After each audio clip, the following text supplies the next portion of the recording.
The Philippines is not Asian, or to put it more accurately, not as Asian as you think it is.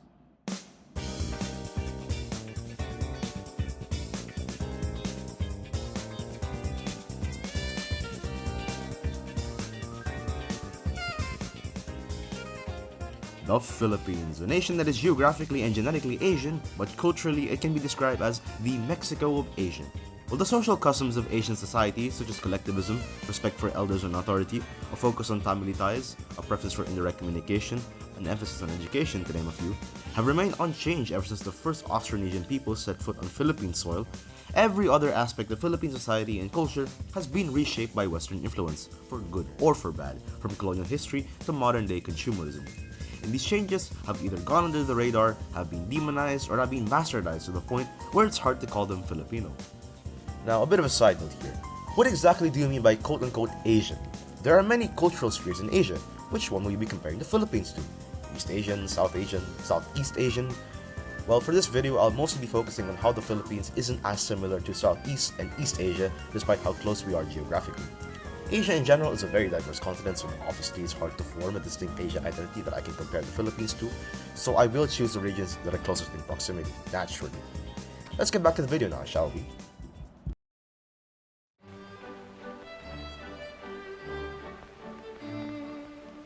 Before Spain came, the Philippines wasn't this unified nation we see today. Well, even today the Philippines isn't exactly what you call unified, but that's a story for another time. It was a bunch of independent states with different cultures, languages, and way of life. We had the Muslim kingdoms of Maynila and Tondo, animist kingdoms like Namayan and Kumintang, and the sultanates of Sulu and Maguindanao down south. While it's often overlooked because of a lack of historical records, this era is way more important than people realize, but that's for another video. Fast forward to the Spanish-American War in 1898, we're now under American control. But the Americans took a different route. They didn't push religion or culture, they did it through education. English became the new language for instruction, business, and government. Schools, hospitals, and roads started popping up even more than they did in the Spanish period, and the Philippines slowly adopted American-style governance. It wasn't anything revolutionary at the time, but it changed the country in ways that still affect us today. With American education came Western ideals of democracy, freedom, and individualism. Sure, we took those ideas, but let's not kid ourselves here. This was also the Americans making sure that they stayed in control. It wasn't just about making us catch up to the West. It was about shaping us into something that served American interests. Even after we got our independence in 1946, their influence stuck around, especially with military bases, for example, Clark and Subic. In the 60s and 70s, Ferdinand Marcos tried to break free from the American grip. He pushed Philippinization, promoting Filipino culture, language, and history. Sounds noble, right? But we all know this is Ferdinand Marcos we're talking about. What happened was that our economy was still tied to America in the end of the day. We were still drinking Coke, watching Hollywood, and relying on USA. Marcos's efforts were like putting a band-aid on a bullet wound. He couldn't shake the deep-rooted influence of the US. And don't even get me started on military bases. While he was waving the flag of nationalism, the reality was that Subic Bay and Clark Air Base were still very much American. Here we are today, still caught between the two worlds. The Philippines is this weird blend of Westernization and Filipino culture, and you can't really escape it. From the way I see things, the Philippines is probably one of the only places in the world where you can find someone of Austronesian roots, has a Spanish name, speaks English on a daily basis while eating Chinese food for dinner in the world's oldest Chinatown. The blend and diversity of our nation today is subtle. It's not very visible compared to other multiracial countries like America, for example. But it is there, and in more ways than you think. With that historical background out of the way, let's get to the main topic of the video. The more you look at Filipino society today, the more you realize that we are caught in an identity crisis. We have this mix of influences from Spanish, American, and Asian cultures that we can't fully shake off. Our society is a constant balancing act between embracing globalization and keeping Filipino roots intact. But in the end, there's one thing that's undeniable. We're not as Asian as we'd like to think we are. Not in the way that the rest of the continent sees itself. We are Filipino, yes, but we are also Westernized, Americanized, Hispanicized, and somehow still figuring out what that means in a world where everything is constantly shifting.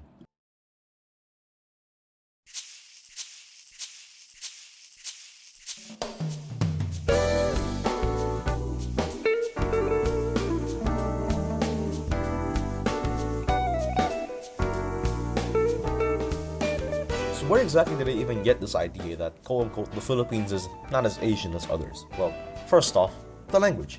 As you may know already, the Philippines is quite famous for its predominantly English-speaking population. If it wasn't, I wouldn't be here in front of you right now talking about why the Philippines isn't as Asian as others would like you to think it is.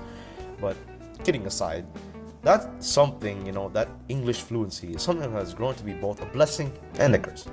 A blessing in the sense that it allows us to be more competitive and adaptable on the world stage, but at the same time has also resulted in the destruction of our native languages and Filipino culture in general. This is one of the biggest differences between the Philippines and most Asian countries. The Philippines is one of the few countries where a foreign language, in this case English, is more prestigious and widely used than the national language. This contrasts with most Asian nations where they strengthen English but still preserve their national languages. If this trend continues with our broken method of teaching English, it could cost the Philippines its competitive edge, because not only have we neglected our own languages, but our English proficiency is also in decline due to, as previously mentioned, the current teaching methods. So, enjoy the future of broken native English, I guess. Let's take a look at our neighbors for some comparison. In Malaysia, English is widely used in business and education, just like in the Philippines. Yet, Bahasa Malaysia remains central, a symbol of national unity, with policies that deliberately balance both languages, even sparking debate because people actually care. South Korea pours millions into English education with hagwons everywhere and students acting TOEFL exams, but everyday life is still conducted in Korean, a reflection of deep national pride, where English is just a tool, not exactly a replacement. And then there's Japan. While Japan's English proficiency is quite questionable and I would say pretty bad, Japan brings in native English teachers through the JET program, yet Japanese remains unquestionably dominant. Vietnam also embraces English for tourism and tech, but Cheng Vet still reigns. They treat English as a process, not as a substitute for identity. Meanwhile, in the Philippines, English isn't just a second language. It's the language of the classroom, the course, the job market, and in many cases the language of your entire identity, specifically among the youth, if you want to be seen as quote-unquote modern and smart. In my case, for example, I've always spoken English with my friends, not because we're trying to be posh, but because that's just what we grew up with, the education system, the school, the media.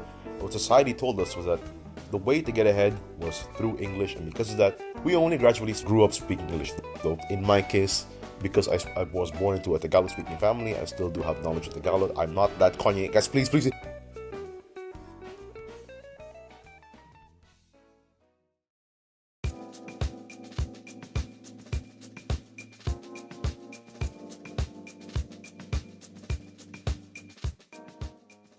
Now on to the next topic, urban planning and lifestyle. You may already know Asia for having some of the most extensive, cleanest, and punctual public transport systems in the world, alongside some of the greatest urban planning on the planet, at least in my opinion, of course. For example, cities like Tokyo, Singapore, Seoul, or even Beijing are some of the gold standards when it comes to blending stellar public transit that covers all bases with a natural layout and policies that discourage car use, such as in Tokyo, where streets are narrow and banned through traffic, or Singapore with its congestion charges. But this isn't always the case. The Philippines still grapples with outdated, car-centric urban planning.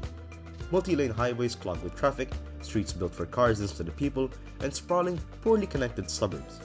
Ironically, this mirrors much of Southeast Asia's tiger cub economies.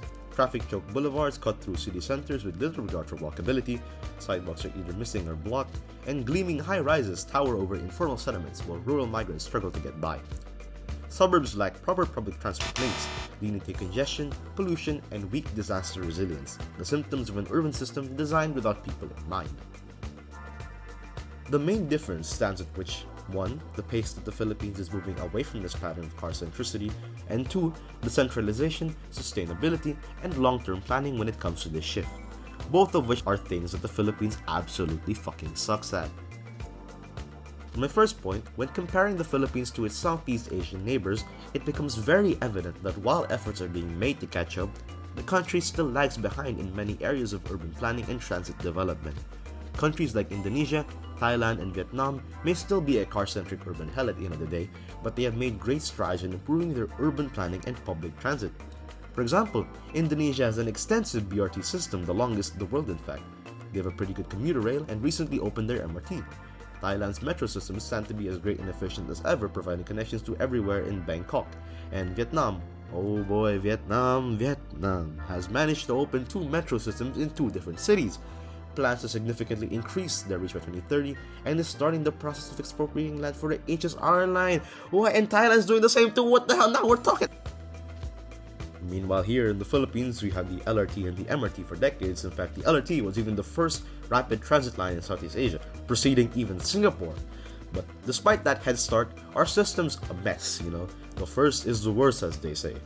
The MRT, for example, was meant to be the backbone of transit going through the nation's most congested ave, but it's packed to the brim and consistently delayed. We've got plans, so many plans, but they're either delayed, reworked, or stuck in limbo for years. The Metro Manila subway, the BRT, still quote-unquote on the way. And even the BRT has problems with its construction or whatever. It's probably going to be cancelled thanks to politicking, as always. And with every new president comes a new vision, unlike other countries with long-term consistent master plans like Vietnam or Indonesia.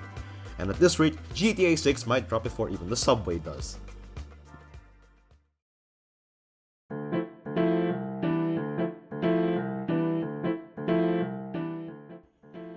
Culture is another one of those things that greatly differentiate the Philippines from its neighbors. Obviously, there are many facets as to what we can define as culture, but I will try to summarize this as best as I possibly can. First off, religion.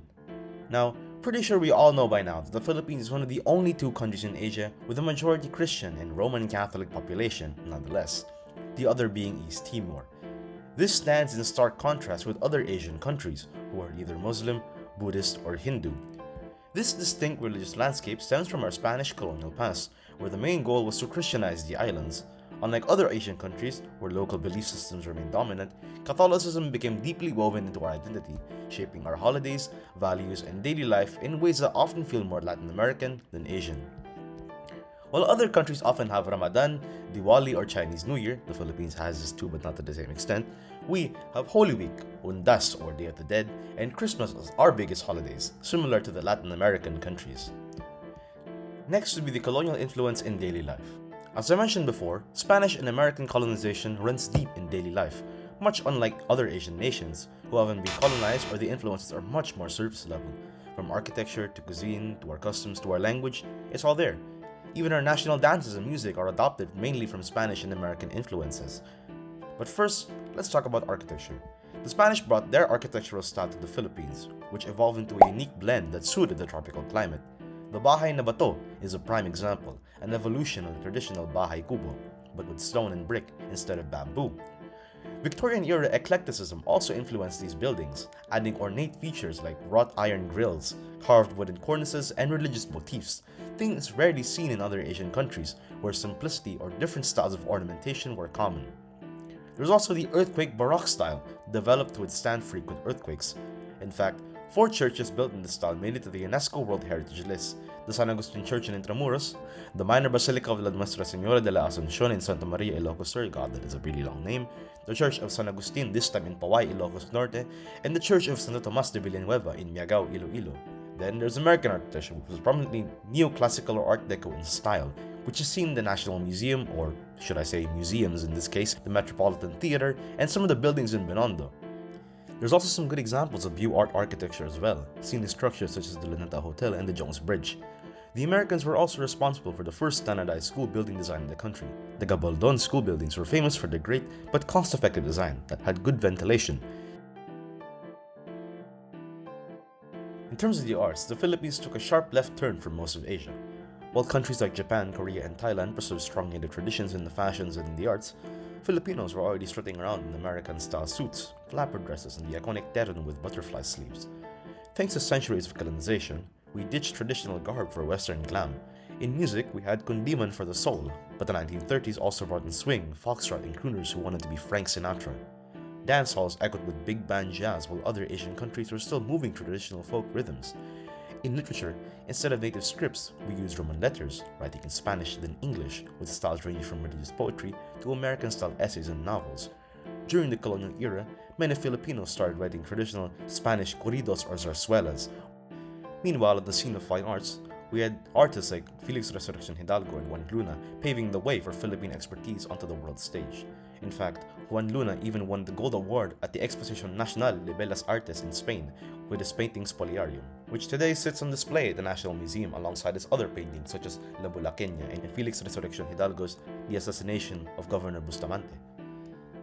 Meanwhile, painters like Fernando Amarsolo showcase soft golden scenes of Filipino life in the European realist tradition, while others experimented with Cubism and Expressionism.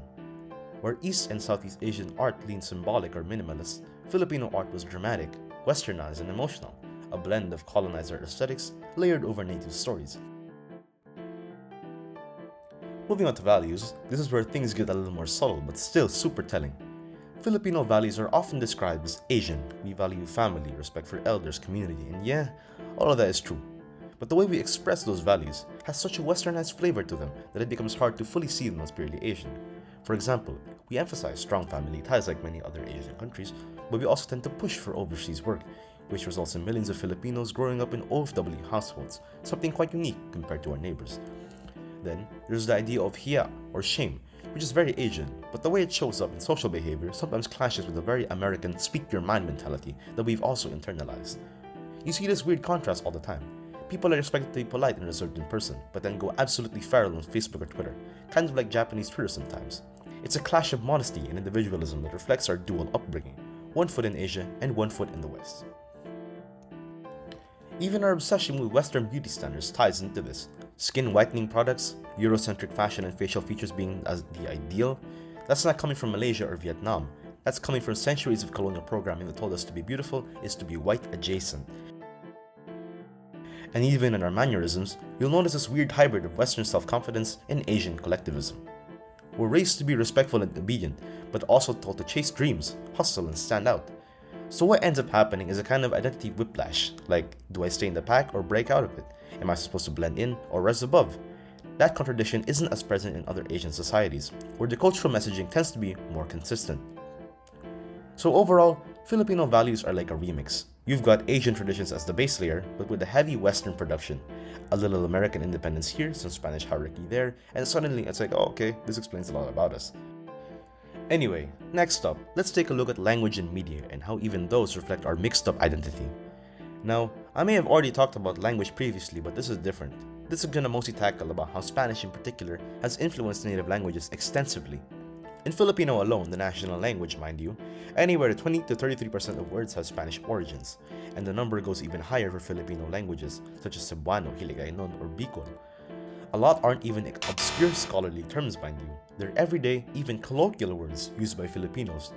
This is why Spanish speakers often have a better time understanding Filipino compared to Indonesian and Malay speakers, even if the latter have the same roots as Filipino and other Filipino languages. Words like mesa, which means table, oras meaning time, relo meaning watch, coche meaning car, trabajo meaning job, zapatos meaning shoes. How we denote time, for example, alauna meaning 1 in the morning or evening, alas dos, 1 in the morning or the afternoon, alas tres, 3 in the morning or the afternoon, etc. And many, many more. Heck, even how we greet each other has Spanish roots. The Filipino word kumusta comes from the Spanish como está, which means how are you? The exact same meaning in Tagalog. In the case of Bahasa and Malay, however, we don't really share too many words to be able to form a cohesive sentence. Similar words are far and few between, and usually very old or basic like mata, meaning eye. Meanwhile, we can form sentences using mostly Spanish vocab in Filipino, such as ang edukasyon sa universidad ay importante para sa oportunidad sa trabaho, meaning education in university is important for opportunities at work. As you can see, even some important word particles such as para are derived from Spanish, which is something you rarely see in most languages. The Philippines even has its very own Spanish Creole, the only one in Asia, mind you, called Chavacano. This Creole-based language is an 80 to 90% Spanish vocabulary, with the word structure being mostly Filipino-based.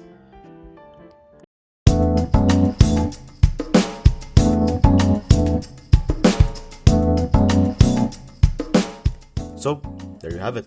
All the reasons why I think the Philippines isn't exactly as Asian as most think it is. Again, I'd like to emphasize this point. I didn't make this video just to dog shit on Asian culture and yap about how Western culture is superior. No. I simply wanted to make this video to highlight just how unique Filipino culture truly is and how you can't just categorize it into one specific category like Asian, Western, or Pacific Islander or whatever. Because that's not the full story. At the end of the day, Filipinos are Filipinos. They're not Asian, they're not Western. They're the perfect blend of both. And the sooner we recognize that and reconcile different aspects of our culture and integrate them into a way that takes the best of both worlds without fully assimilating into one or the other, we will surely reinvigorate the national spirit that we are oh so lacking, and will probably become into a golden age of Filipino culture for one. But that's just me. Anyway, thanks for watching, and I'll see you all in the next one.